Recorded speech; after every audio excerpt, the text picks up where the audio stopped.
With. Surprise, surprise, you two. I I'm prefer the one that. who I'm the one who scheduled this week's. What's going on, everybody? We're gonna see some people start coming in. Welcome to the show this week. If you're new, the guy sitting next to me, his name is CJ. CJ is the founder and owner of WNN Properties, along with his wife Jasmine, who's in the background making sure the show all runs well. We're here to help you on your real estate investing journey. We specialize at WNN in remote investing. We've helped at this point more than 700 Hawaiians buy their first house in the Midwest, first investment property. We've helped several of them build portfolios. We're going to be talking about mistakes that people make in hiring their team tonight. We'll probably talk about some real estate as well. If you're just jumping in, Ron, I see you there. Hello from Kansas City. Very nice. Very nice indeed. We got some other people coming in. Jasmine, do we have other people coming in? For some reason, I can't see a count today. 17 so far. Okay, cool. And counting. I'll see if I can find the numbers. Well, if you're new joining us, you're in for something special. You can always put your questions in the chat. That's how we can help you the most. But we're going to talk through hiring team. I think a lot of people just think, I hear this all the time. CJ, I'm sure you hear this too. Oh, I'll go to a realtor. They're going to send me some properties. I'll find a property. They can probably do the management for me. And then they wonder why they don't make any money. What do you hear when people start talking about teams, and what are the mistakes that you hear? One-stop shops. It's the most common one that I see in here is people are looking for convenience, and convenience doesn't always mean expert. Rarely. Rarely. And that's where it gets expensive, because now you're paying for someone to do mediocre work. Maybe they're okay at it, but they ain't great at it. And when you're not great at something, you're leaving a lot of money on the table. Absolutely. So when you say one shop stops, are you talking about turnkey? Are you talking about realtors that also do the property management, that also manage all of the fixes? Any variation of those examples and more, right? Whatever you can think of, because I've seen real estate agents who want a property manage, and then they transact, and then it gets a little muddy because they're trying to transact, but they're also property managing. And I've seen property managers try to be GCs, general contractors. Mm-hmm. They're not actual contractors. They just want to do the work. So they're more glorified handyman. So you get handyman quality, the whole gambit. I mean, I've actually seen recently insurance providers try to encourage repairs, which is interesting, because I thought that was a little bit of a conflict of interest. But yeah, that's what's happened to a few people that I know in the investing space. That insurance people were suggesting rehabs to be done, and they offered that they could support and do the rehab. Like, there's a little bit of a conflict there. Wouldn't want to go with that. Yeah, that seems strange. Did you see that in just one city, or are you seeing that across a couple places? I've heard two or three investors in my network, not in our community, but in our network, that have come across that experience where they're trying to, I guess they're subsidizing what they're lacking in the insurance world. They're trying to make up for in the rehab world, which just become a better insurance provider, be the expert. That's a really interesting one. I don't know that when I picture an insurance agent, I don't picture somebody that's going to be very good with like a drill and a saw or drywall, or that's a really bizarre, but I guess people they're going after the money. Yeah. So let's talk through, I mean, I like to say, when you build your team, you're building a team. We teach people in Hawaii, now California and kind of the Western coast, how to invest in the Midwest. You're 1,500 miles away from the property that you're going to be buying. You need to have a good team in place. The first person that we tell you need to get on your team, who is that, CJ? I usually suggest 99% of the time real estate agent. Right. real estate agents, besides just being the person that's going to sell you the house, they also have a lot of connections, right?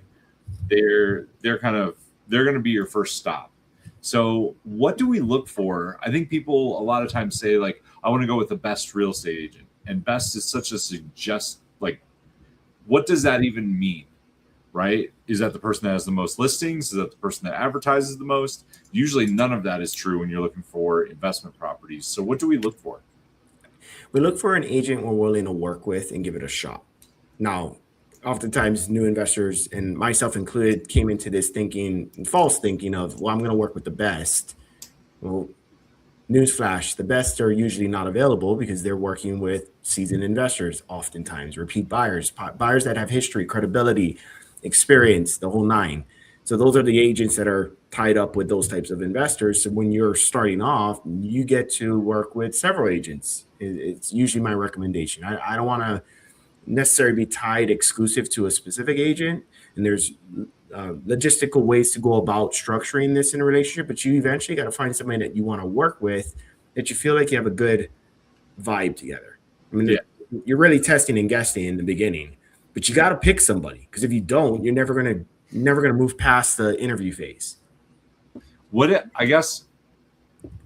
are some signs of real estate agents that you would probably pass on working with? I have a whole list of these, but geez, first one that comes to mind, it was just talking about it in our community on one of the most recent internal calls we do, is agents that say they can take on any project at any time and they can do unlimited volume of deals. Like, that's not realistic. We all have 24 hours in a day. There's a cap to everything we do. We all can only do so much of one thing, being one person. And at some point, if they can do everything, they must have a massive team, which then I'm not working with you. I'm working with your team. I need to make sure I work well with your team. So now it's a whole new conversation, right? So that's one thing. Another is I work with retail buyers. That's a big no for me. Like, if you only know retail buyers, then you don't understand my approach and my logic behind an investment strategy. I'm likely going to get pushback, and I'm not looking for this to be a hard relationship. I'm looking for it to be a simple relationship where we both understand the common goal is to buy the property as an investment, not I'm going to move up and live here. You know what I mean? So there's that. The other one is the jack of all trades agent, does a little bit of everything, right? Does agency, tries to do some fixes on the side, invest a little on their own, but also owns a cleaning business, a detail business, a franchise. They stock trade on the side, just a little bit of everything. They're very distracted. I need somebody who's focused and laser focused in on trying to do one thing, which is to transact. I also want to make sure that they are transacting. So somebody who hasn't transacted in the last 6 months to a year, I'm very wary, if not probably going to pass on them, because why haven't you? Yeah, that's a good point. I mean, the jack of all trades, definitely not. I've seen those guys. I mean, I look at like simple things. Like, did you call me back when I called you? Did you answer the phone? Did you make an excuse, or did you tell me what was going on? Like, real estate agents at the end of the day are talkers. Nothing wrong with that. I talk. I think you're a talker. Like, I have no problem with that. But like, don't blow smoke. Don't tell me BS. Tell me what's going on. Answer the phone when I call. I would never work. Well, I won't say never. I don't think I would really want to work with a real estate agent that has a team. I want to deal with the person. Nothing's worse than like something goes sideways or you need help with something and you can't get a hold of the person. Man, I had a friend 2 weeks ago that was trying to buy a place. She went and saw it. The real estate agent sent her a code to let her in. Didn't go to the property. Then when she wanted to put in the offer, he said, well, can we wait 3 days? I'm actually in Las Vegas. And she said, well, no, I'll give it to somebody else, or I'll just go to somebody else. And he said, well, you're under contract with me. And she said, well, I don't want to wait 3 days. Argue. They finally get under contract on the place. And the guy is acting more like the seller's agent than her agent, right? She gets all the way done. She ended up not buying the place. She backed out because it had a wet basement that wasn't disclosed. And he threatened to sue her. And she just was like, talk to my lawyer. Like, just such a bad. And the thing is, it was the house was $130,000 house. Like, and she does a lot of business. She would have used the guy over and over. Instead, the guy didn't treat her well. And I asked her the same question I asked you. I said, when did you know? And she was like, to be honest, like when he sent me the code to the property, I should have just said like, hey, I'm going to go with a different agent. Yeah. But that's one of the things to look for sure. Yeah. And that's the hard part when you're a new investor is most agents want you exclusive. They want to make sure you're serious. And there's nothing wrong with them doing that. But you also put yourself in that type of position where you're stuck with this representation, where if this agent is on vacation and doesn't feel like drafting up a contract, you could lose an offer or an opportunity to be under contract simply because they're busy, which is my whole premise for why I don't have exclusivity with any specific agent in general. Now, am I exclusive per deal? Absolutely, because if you bring me a deal or you're willing to offer on a deal, it's yours. So it's almost like an incentive for my team, my group of agents to bring me deals that make sense to me so I can offer with them. And I get to be honest with them if I've already offered with somebody else. Like, oh, sorry, a little too slow on that one. That one went to agent B. So let's work on this one instead. But it's this constant flow of I'm never tied to one or the other. I can make offers with any of them. And I'm respectful of it. If they send it to me first, I'm making sure it's with them, and I built this confidence over time doing many, many deals with all of those individual agents. I mean, that's the key right there. I was actually on one of our calls today with somebody that was talking to us about joining. They didn't understand that you could not be exclusive. They thought it was mandatory. Do you want to talk just a little bit? How do you have that conversation with the realtor up front?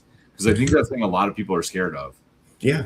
And so if I were to think of it from a new investor standpoint, and at some point I was that person, right? And it was a little bit of pushback in the beginning where agents question, like, how serious are you? Because if I'm not exclusive, what's keeping you from taking this deal and going off with another agent, which I get it. And that's partially a scarcity mindset. So I want to make sure I address that up front. Like you got to trust me on this one. And that comes with a lot of responsibility as an investor. Once you get them to trust you, prove to them that you're worthy and you're committed to your word. So having that upfront, hey, Steve, I know you're an agent. Do you typically do exclusives with investors? Yes, I do. All right. Well, I am an investor who's looking to do volume. I want to close on multiple deals. Here's my proof of funds, my pre-approval. I can do X amount this year. But I've also ran into situations in the past where agents were busy or they're too caught up with family, friends, vacation, or they're transacting way too much with other people where I get lost in the sauce. I don't want to be in that situation. So if we're in that type of situation, would you release me of an exclusive agency?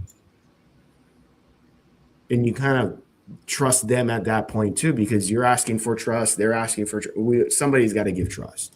So if they're not open to it up front, you ask early on that if for whatever reason you don't respond and I really want to move on, would you release me? Because you can break exclusive contracts with agents. Yeah. However, if you get the agent to see the value in the non-exclusive in general, but exclusive to property, you better darn make sure you're offering on properties they send your way. Yeah. Not just looking and window shopping, because at some point you're going to get them exhausted and tired of sending you things that nothing moves. And it's really hard to gain that trust back with a person who's relying on you closing to create income to live. They get paid post-close, so they want to close. And that's why they want that exclusivity, right? So it is tough in the beginning for a new investor to get that, but it's not impossible if you learn how to address it on the front end and reassure them back with action that you're serious. And I think the biggest benefit I got from that is I kept my word and I kept closing deals. Then it became a lot more acceptable with the agents I worked with initially, to be open to the idea of, we don't really need you exclusive anymore. It's just property specific. Because you've closed 3 with me, you've closed 5 with her, we closed 7 with him. Track record's there. Everybody gets a little piece of the pie. Yeah. I think in the beginning, you covered a lot there. I think in the beginning, you just have the honest conversation. If they're good, they're going to understand. They're going to understand what you're doing. They get it. And to your point, if you waste a bunch of their time, they're just going to stop sending you the deals. Yeah. And the thing that you want in the beginning, you tell them, hey, I'm new, but I'm serious. I'm going to buy something in the next 2 to 3 months. They're going to send you stuff.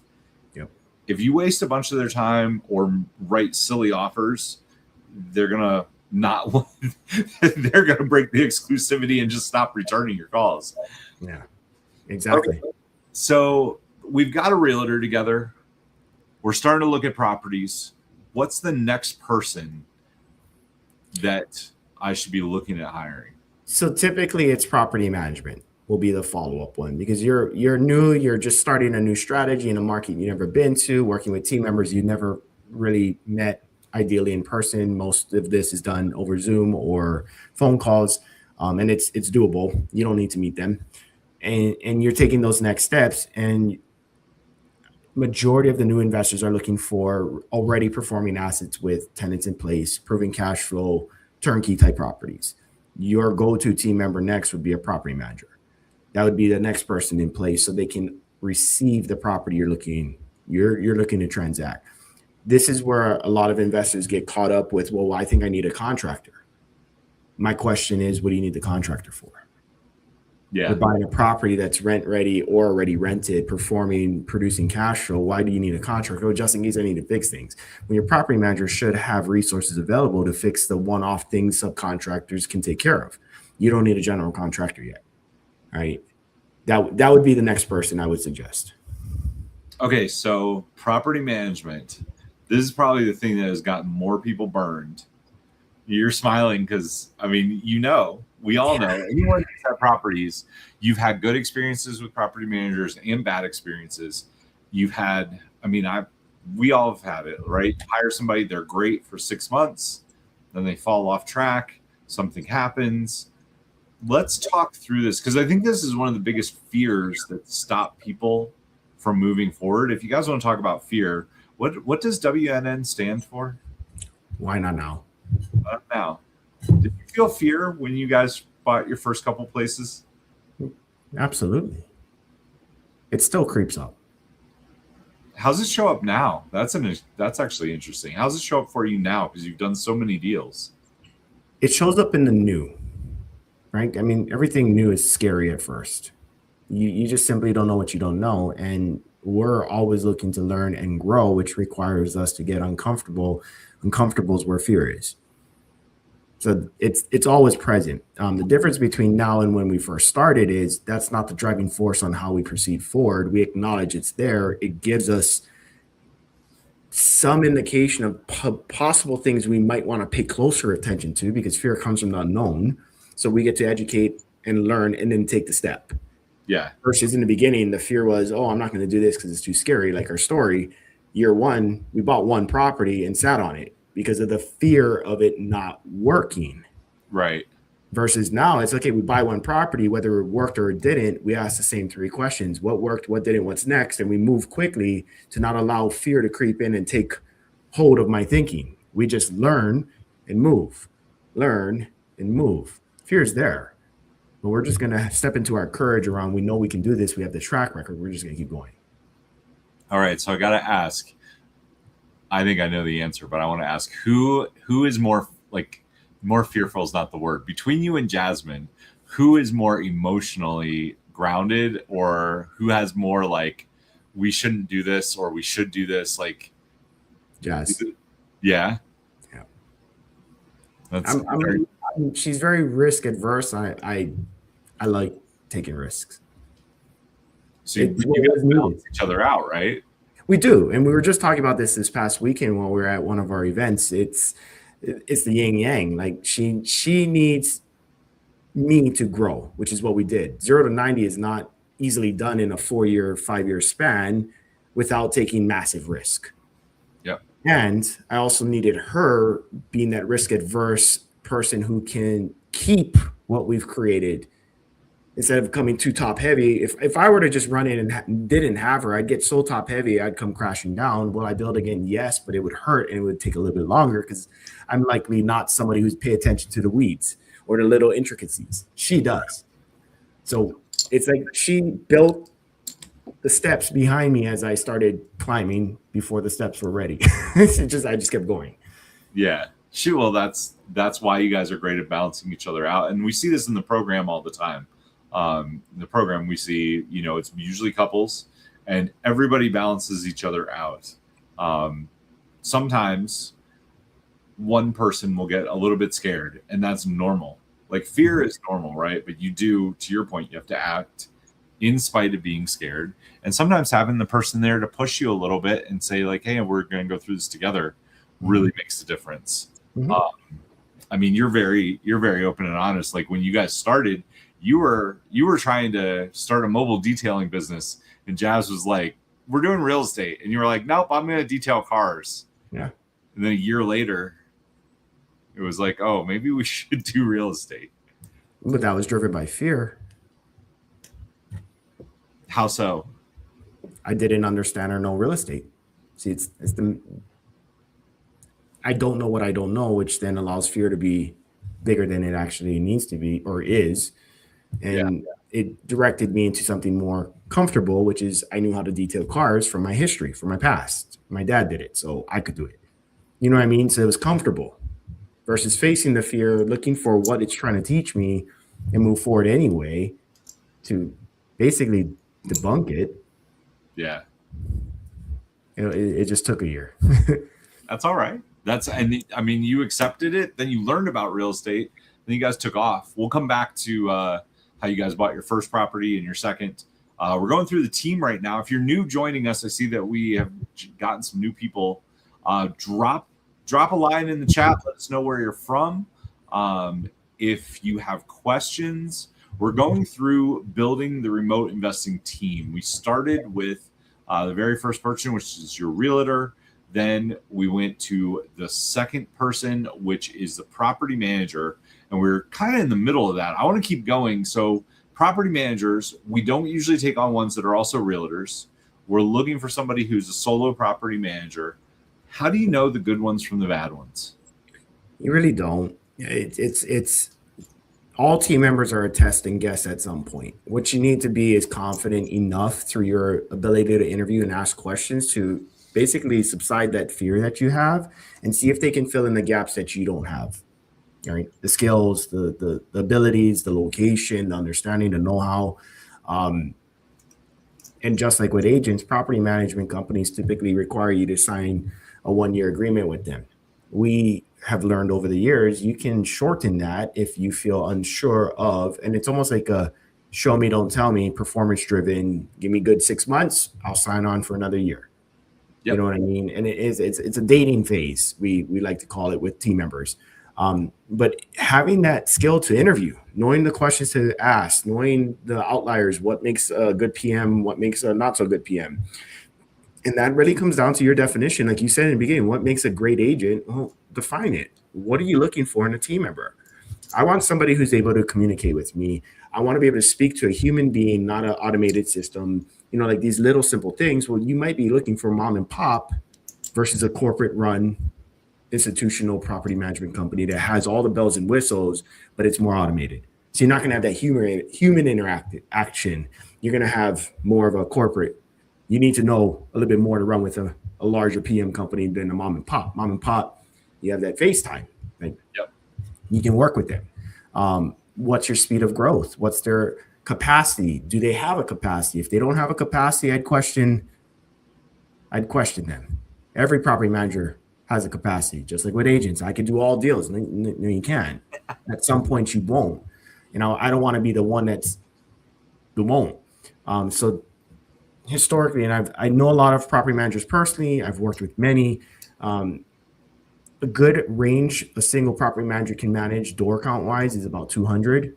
Some can go higher. Some want it lower. And that's that capacity you need to understand. So if I'm working with you, Steve, as a potential property manager, and one of my questions is like, what's your current door count you manage? And you tell me 250. Yeah. You're probably above the norm and on the cusp of bursting. So what's your play to offset the future growth if I were to say add 10 more doors to you?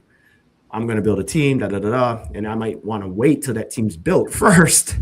Right. Before I come over to you versus, hey, I'm at about 100. then my question switches from not what you can handle, but more of why are you at 100 and how long have you been at 100? Well, I just started this company about 6 months ago. I've grown from 0 to 100 since then. Okay, so at what point are you capped? 200. Reasonable. I can work with somebody like that. There's room to grow, but there is some risk in a company that's not proven. Have you gone through evictions? Have you done lease renewals? You've only been in the space for 6 months. Like, how do you place tenants? How do you vet tenants? There's more questions that come for a different situation like that versus somebody who's at 250 and is ready to grow and scale. I mean, you just hit some of the main questions. I used to ask, like, what's your process for an eviction? How many evictions have you had to do? What's your process for tenant screening? Can I actually see that? Because everyone says, oh, we do background checks, we do credit checks. Yeah. Cool. Can I see some examples of that? Because even though they say they don't, not all of them do. But then I think the most important is, like, how do you handle lease renewal? Because that's where you end up with vacancy if they don't do it right. Yeah. Those are some of the questions there. Okay, so property manager, you've got your realtors, you're getting properties coming in, you have your property manager set up. Now it's time. Is this when you would look at the contractor? Still not yet. Next is lender. Because usually lender, you're getting a good lender in place. I mean, you could argue lender and property manager are interchangeable, or lender is more important. It depends on your situation, right? So if you're somebody like most of our investors, we were coming in all cash, a lender is not needed right away, right? But if you don't have cash and you're coming in finance, you might have to switch lender and PM around. So they're interchangeable based on your situation.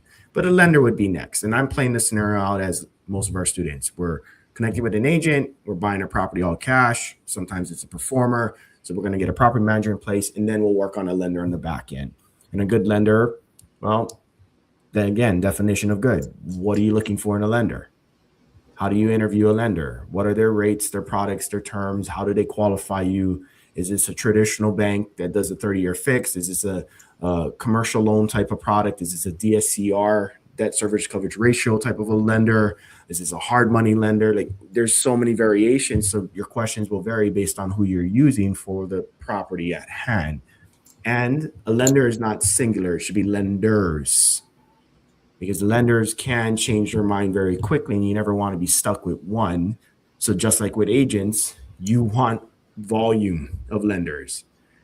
Just to give some context for new investors out there, when Jazz and I are doing any type of a deal, whether financed or refinanced, we are working with 30, 40, 50 lenders at any given point. Because not all of them are in the same position, same season, carry the risk tolerance for a subject property every time we're buying one. I hope that makes sense to everybody out there. Like, lenders change their temperature based on their portfolio of notes. So if they're too heavy on one type of asset, they're eventually going to close that side down or make it harder for you to qualify. And they're going to want to diversify into something that's less of this. Right. They're essentially not putting all your eggs in one basket is what lenders try to do. They want to spread things around as much as possible. Correct. So you talked about a couple different kinds of loans. What's your thought on credit unions? So, I mean, they're okay. They're usually in-house, so they have a little bit more flexibility. Credit unions are small banks that are local, that don't, sell the mortgages on the back end, tend to give you more options and could, I guess, be flexible with requirements, give or take your financial situation. Now, it's not a given. Every bank's going to have their own scrubbing process. And I found, like, in our markets, when we work with local lenders, they have more favorable terms for our investors who may not qualify for a national lender. So they're not a bad option, but you're going to need more than just them. Yeah. I mean, when I started, I was lucky. The town that I was in had a credit union. I was in college.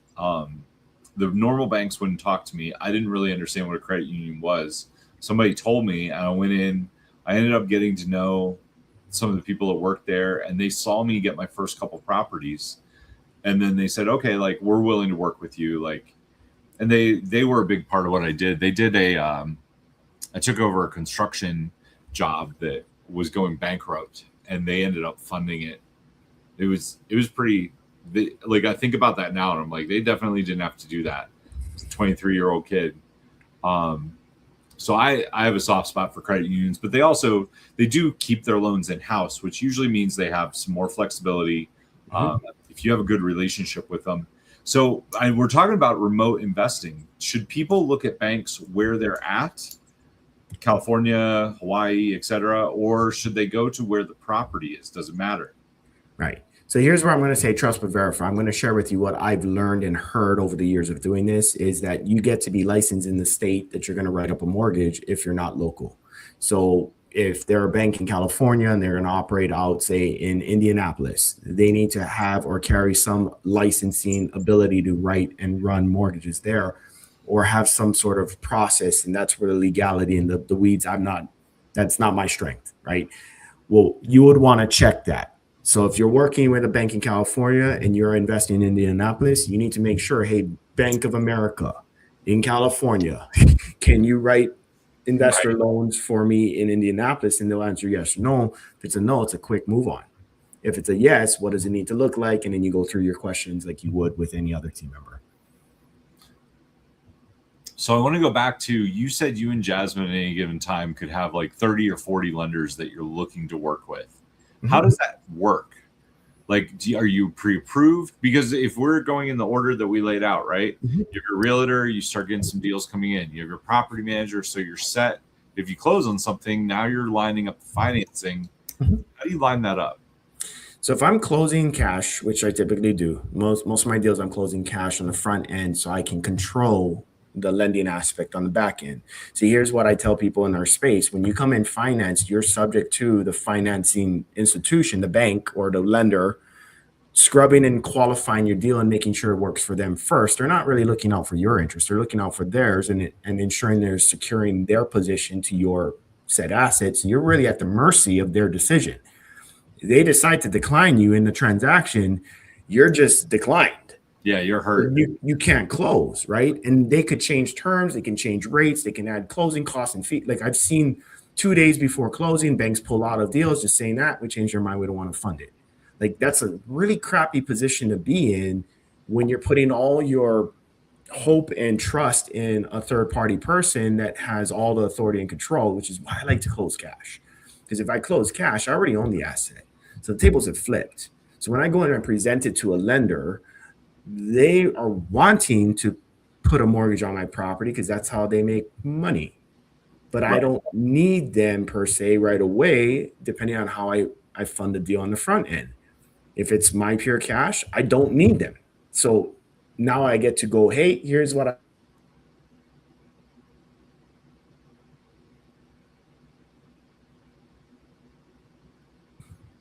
did I freeze? I think I froze. One of us, somebody froze. I think we're good. That's okay. Jasmine looks like she So froze. back to the deal at hand. I get to have them work it. She's frozen? You're fine. No, she's fine. She just doesn't move. Yeah. So now we get to be in that position where we retain the control and now they get to fight over the opportunity at hand. Now, even with 30 or 40 lenders, maybe only 3 or 4 of them really want this deal. But it's a lot better than working with just one, and that's it. You know what I mean? So there's a little bit more control for us, which is the ideal way we like to do things. And we understand it's not always viable for new investors to come in all cash. They may not have it.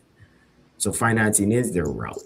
But we want to shore up their position and ensure that they have fallbacks or fail safes. If one falls, they can drop to this one. So we typically teach that you're working with several lenders, but you're going to dedicate to one on the transaction, but have the other two kind of like queued up just in case. Yeah. So, I mean, you touched on a couple things. If you guys are finding this interesting, if you want to learn more about what we do, there's a QR code right up there somewhere. There's a link in the chat. You're welcome to book a 20-minute call with me. I'm happy to chat with you. So you just touched on something, closing in cash, setting up a HELOC or doing a refinance. You have the power and you're going to get a better price most of the time when you close in cash. And closing in cash and then going backwards and getting a loan usually is going to work out better for an investor. If somebody's just getting started, how do they set that up? Like, give us a general framework. Because when I share that with people, they're like, I don't know if I want to risk my home equity. I don't like, they have all these thoughts in their heads about how this is going to set up, but it really does work so much better for the investor. So how should they look at it? I would want to know more of the concerns of that individual investor, because everybody, like you said, they don't want to leverage their HELOC. They don't want to use all their cash on one deal. They don't want to tap into their retirement or whatever source of capital that they're going to tap into to do it all. Cash play will bring up different concerns and the fears. So the question I guess I would ask the newer investor is, what's the thinking behind that? Why are you afraid to do this? And then we can formulate the deal. So ideally, when we're coming in cash usually deems a discount, usually meaning 9 times out of 10. There's just some sellers that don't care. They're often larger institutional investors who are looking to liquidate. They're just looking for a formula equation. It either hits or it doesn't. They'll wait forever for it. But most sellers out there are open to the cash for convenience. So cash deems a discount because of the convenience that's brought in. It's like we just talked about with financing. When you come in finance, a lender can say no. The property can underappraise. The lender can require more work to be done just because they want more work done, or else they won't sign off on the underwriting. Like, there's just all this red tape that comes with financing versus cash. There's a whole lot less. You get through due diligence and you're good with the price, you just close, and it can be quicker. So it really depends on that new investor and what they're wanting to achieve, and why we like to come in cash, because it does oftentimes create that immediate discount, which means it sets you up on the back end for success. I mean, it pads your deal. Everything's made on the buy, in my opinion. So if you buy right, and oftentimes cash equals buying right, because you're already stacking odds in your favor, even if you royally mess up, you're likely to just chunk away at that instant discount that you just got. Yeah. I think that is one of the biggest things. If you can buy in cash, definitely a way to go. Okay. So real estate agent, property manager, lending, funding. Let's, you know what? We'll talk about one other fun way of funding, which is private money. When is the best time to raise capital? Every time. So this is something, because I talk to people about this. They're like, well, I've got 10K. I want to buy 4 properties. I'm like, you understand, like, you're probably going to need to look at doing some private money. And, well, can I do that? What's that look like? How should I raise it? We don't have to go through all of the private money. We should probably do a whole show on private money. We won't have enough time to do just one show on private money. I could talk about it forever. Let's just talk about private money for a second. If you're thinking about doing private money for a deal, and you have let's say you have all 3 options. You have bank financing over here, you have private money, and you have a HELOC available. Right. How do you want to set up the deal? It depends. I think I could do 3 deals at once.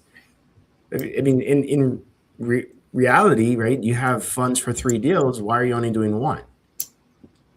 You got 3 chances to hit a home run. Why not shoot for the 3 versus I'm going to put everything on 1 and hope it works or hope it hits? Like, I'd rather do all 3. And most new investors won't. So you're going to run out of money at some point. That's our saying in our community. Everybody runs out of money. I still run out of money. Every single deal I do, I run out of money. And it's a good thing because it challenges me to grow and be better at raising capital, which, if you really think about it, that's what you're doing with lenders, traditional lenders. You're raising capital with their terms and rates.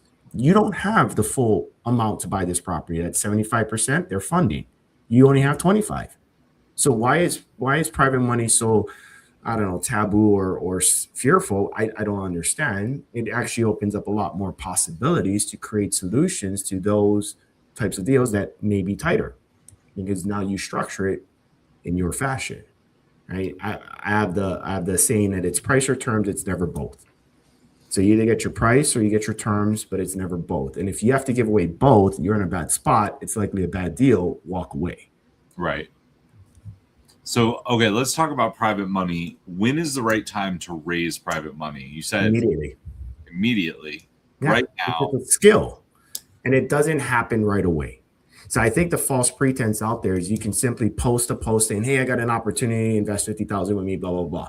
I don't like that approach. I'm not saying it doesn't work, and people can find success using like social media and stuff out there, but I prefer relationships. I prefer the organic part. I mean, the word private is private. Like to me, that I read into that as I have established relationship, and there are rules and regulations around how you raise capital privately.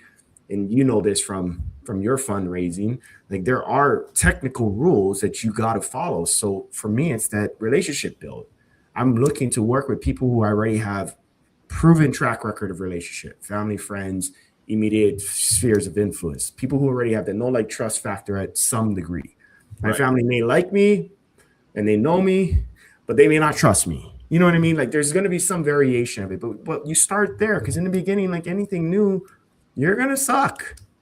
Private money is not easy. And if it were, everybody would be able to raise private money easily. It's not, it's a skill. So you should start, whether you have a lot of capital or no capital, start. Those who have capital, the fun challenge we put into play in our community is raise exactly what you have. Worst case scenario, now you have twice the amount. Yeah, that's exactly it. Yeah. And if you're too afraid to use yours and the funds you raised, pay off the funds with yours after the deal's done. Like wash it 1-on-1, whatever. So you should be raising immediately. And like my philosophy is around the private side, develop the relationship. We like to focus on how do we solve the person's problem, not by asking for money. This isn't an ask. I call it presenting opportunity.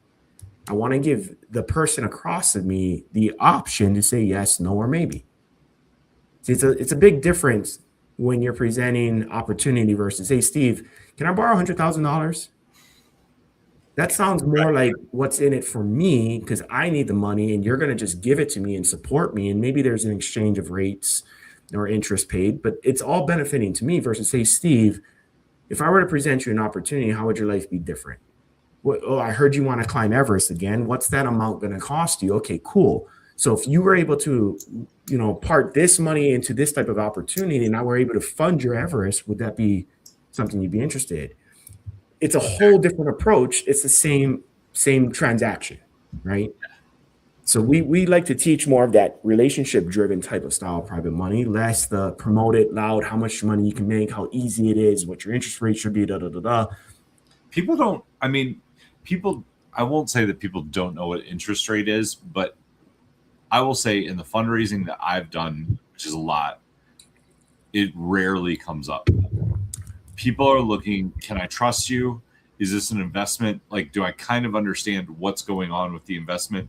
Don't use fancy language. Don't talk about waterfalls and interest rates and like, hey, you're going to put your money in. We're going to make you about this much money over the course of the next 5 years. Yeah. It's backed by real estate. If they trust you, they're going to move forward with it. Like it really is a no like and trust game. And Jasmine and I were talking about this, just plain consistency.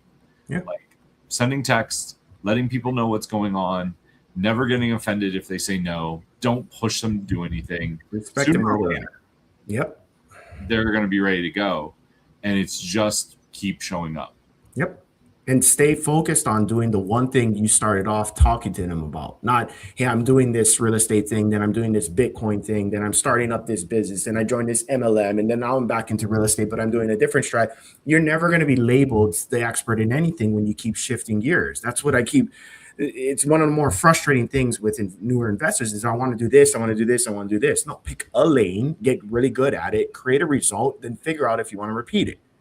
And private money follows those who know what they're doing because there's the confidence factor. Yeah. They are really investing, like you said, in you. It's not the deal. The deal is the vehicle that's going to generate the return for them. You're the person that they trust. That's why they're committing to you. Because if they knew deals well enough and they understood it, they would just do the deal and they'd kick you out. Why would, you know what I mean? They would become an operator. 100%. We talk about this all the time in this space. I call it two audiences. You have investors and you have everybody else. Investors want to know the deal, want to understand the terms, want to understand the exit, want to understand the play, the detail. So you need to know your stuff when you're presenting to investors. But everybody else is family, friends, coworkers, nobody in real estate.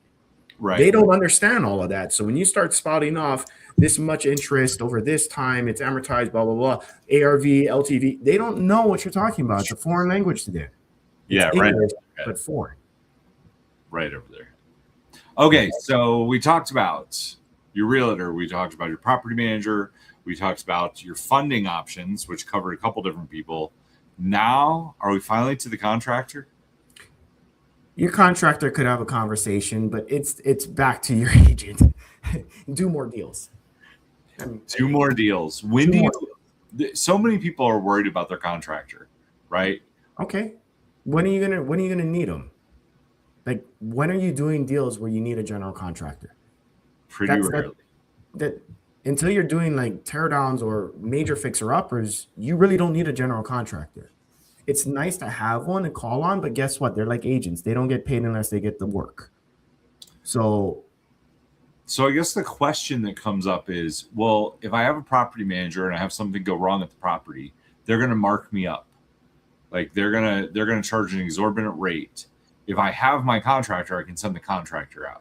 And rates are negotiable.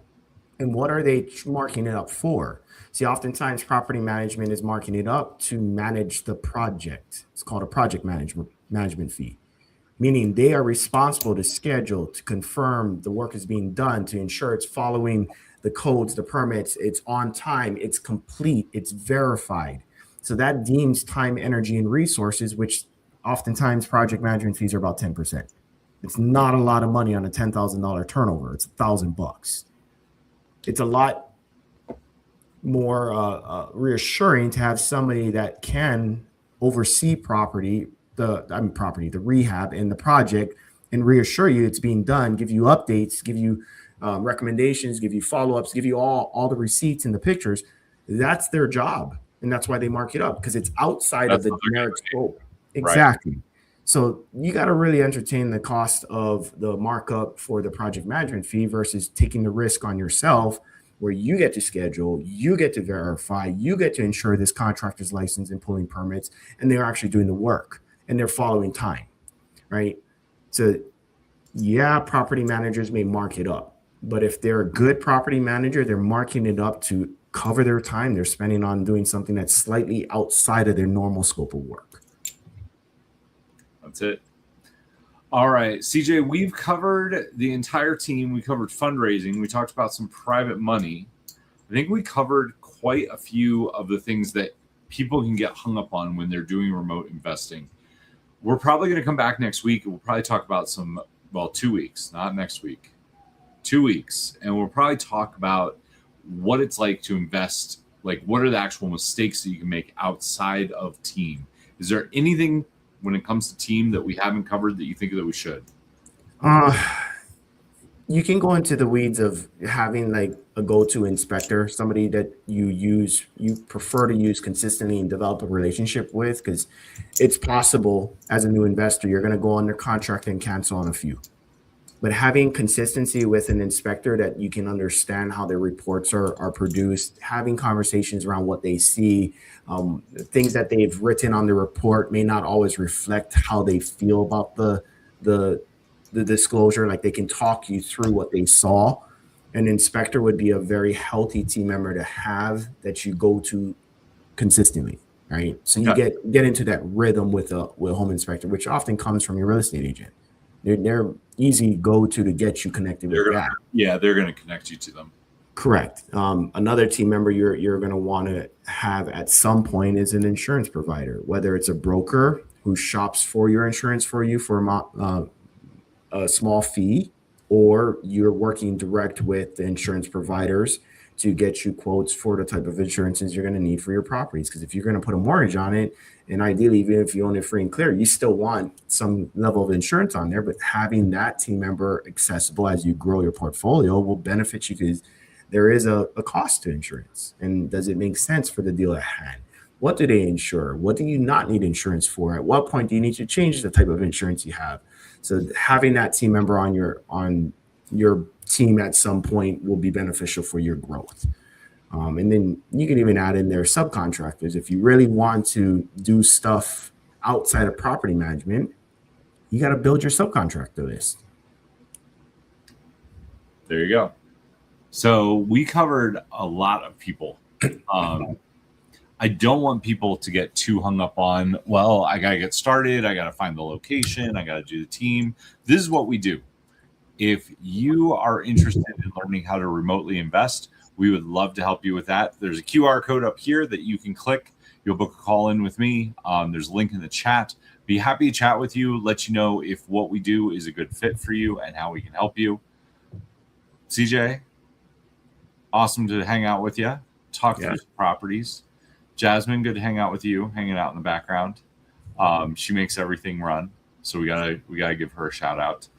To everybody that hung out with us tonight, you can always put questions in the chat. We didn't get any questions tonight, so we got to work harder on that one next time. But it's always great to hang out with you guys. We'll see you again in 2 weeks. If you want to book a call, click the QR code or the link in the chat, and we'll see you next time here on the show. Cool.